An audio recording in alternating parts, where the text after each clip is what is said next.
Okay, guys. Hear me out. Hello, my fellow hunters. Fear not, only all of my bones are broken. Anyway, when we look at Monster Hunter Wilds, when we look at what we know, when we look at what we've seen, if you had to identify the most striking thing in the teaser, in the trailer, the thing that gives the biggest flash of inspiration, if lightning noises. Look, I'm talking about the thunder, the weather, the storms, the strikes, the lightning rods, the focus on elemental fury, to put it lightly. You know, it wouldn't surprise me if the camera would pan around and then suddenly... Water. Earth. Fire. Air. Because I don't think we've ever had such an immediate, hey, look, there is a lot of elemental shenanigans going on instantly everywhere. And yes, I say elemental when technically, you know, it's lightning storm. It could just be literally weather. But I don't think that's necessarily true. We've seen how quickly it both arrives and leaves, coming out of nowhere, the darkening of the sky, the thunder cries, and then it's gone. As quickly as it started, dissipates, colour returns, and the land can breathe a sigh of relief.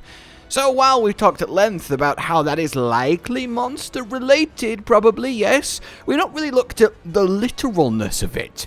It is thunder, right? Thunder as in the thunder element, lightning, electricity, plenty of monsters that do wield it. It's one of the mainstays along with your fire, your water, your ice, and your dragon. But what if element number 6?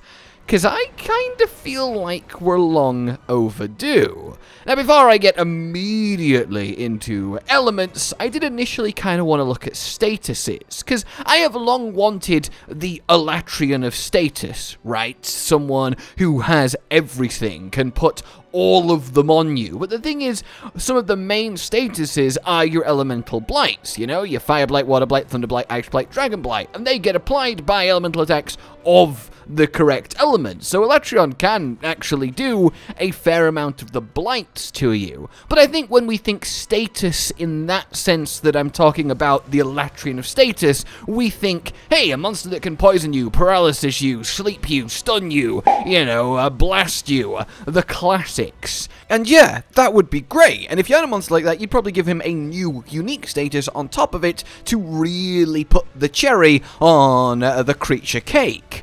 But when it comes to unique statuses, we're not actually, like, wanting for them. Even without going into the realms of the spin-offs like Frontier, or perhaps the more now canon Frontier based on Sunbreak, but either way, where you have stuff like the extreme blights, which are just insane. Fire blight not melting your health, but melting your max health. I mean, what sadist came up with that? It's awesome. In any case, in just mainline, we have loads of unique statuses. Your Confusion from your Malfestio, your Fluvium from your Valhazak, even most recently your Bloodblight from all of the various Curio shenanigans. New, unique to certain monsters, situations, etc. statuses constantly come in, and there is no doubt in my mind we will have them in Wilds. So, hey, we should have a new status kind of feels like it's pointless to say. Yes, a new core status, something along the lines of poison, paralysis, sleep, but then it's like, what would it be? They kind of do sort of cover everything. I do think there is an argument to go back to the extreme blight. Something like thunderblight would be thematic given the amount of thunder we're seeing. This one is probably one of the greatest creations in all of Monster Hunter everywhere. If you don't know, thunderblight in its extreme thunderblight form means that when you get hit by it, you're fine initially, but then if you get hit by it a second time, you will literally have a heart attack and die. I'm on my way. I'm on my way. I'm on my way. What's happening? Oh God! Oh! Oh! Oh! My heart! My heart! God! My heart! I can't feel my everything. Oh! So, Cotton, time for a little lesson on a fun, magical substance known as extreme thunderblight. So hey, maybe a less ridiculous version of that in Wilds, but look, that's kind of where I'm at with statuses. Element-wise, though, well, there's a lot more space to explore. As I said, we've had the usual 5 for a long time, and nothing has essentially ever kind of messed with that. We've had monsters that have wielded them in various amounts, like Namiel with water and thunder, or of course the Elatrion example, but in terms of something actually new, not really. To go back to Frontier, an easy example for things like this, they have like 15 unique elements, from like pure light all the way to the opposite in darkness, to more complicated things like Burning Zero, or I don't know, Frozen Seraphim, or Black Flame, and how they did it, which I thought was quite interesting. If we look at aforementioned Light with Zeraresu, Light Rathalos, this is 70% fire, 70% thunder. So this is a setup, a mechanic where elements mix the main 5, and depending on the elements that are mixed and the proportion of them, you generate a new element, a subset of the core family. Frozen Seraphim, that Frontier's Black Dragon Disufura uses, is 80% fire, 80% ice, 40% dragon. A triple mix at different levels, and we get this, well, awesomeness. That, I think, is a very fun system, and one I kind of would like to see taken from Frontier in some respect. It can get a little bit complicated if it lasts for too long, and in an MMO, it kinda did. Burning Zero that Erizerion has is 125% fire, 125% ice. And if you're sat there thinking, none of these percents add up to 100, and look, I'll be honest with you, I got nothing on that front. Especially on this one that I just said, that's 2 elements at 125%. Maybe it's just pumping out fire and ice and trying very hard with both of them at the same time. Or it could be percent strength, like I'm firing fire at 80% strength, I'm firing ice at 80% strength, and dragon at only 40% strength. I think it makes more sense on the weapons that have these unique elements. It means it applies its elemental value at 80% to element X, and then 40% to element Y, and so on and so forth. But in any case, it is fun that we could take Fire, Water, Thunder, Ice Dragon, throw them in a pot, mix them around, get at them out in certain different setups, and we've created something entirely new that could belong to a monster. The issue with that, though, is belongs to a monster. These create unique elements, and you can't really have that just as a new standard element, because it's a mix of the standard elements. As much as I think light or darkness could be upgraded to standard elements that you can now mix into others, they are still mixes in their form in Frontier. So for me, I would love to see a new main element. Fire, Water, Thunder, Ice, Dragon, you know, the mumble elements. But no, I think there is definitely room for it. There's things like sound, which definitely is a big thing in Monster Hunter. There is lots of sound-based attacks. Obviously, roars are a classic staple, but a lot of monsters do get a little bit sonic with what they do. But there's not really an element so much as vibrations through the air, you know? Shara could have had the sound element if it had actually existed, as probably the most prime example of something that would use it from the mainline series. We have the kind of almost obvious missing one in the form of earth or rock, or, you know, that goes alongside the elements, your air, fire, water, and earth, which Monster Hunter doesn't really use, the Avatar-esque approach, the classic fantasy one.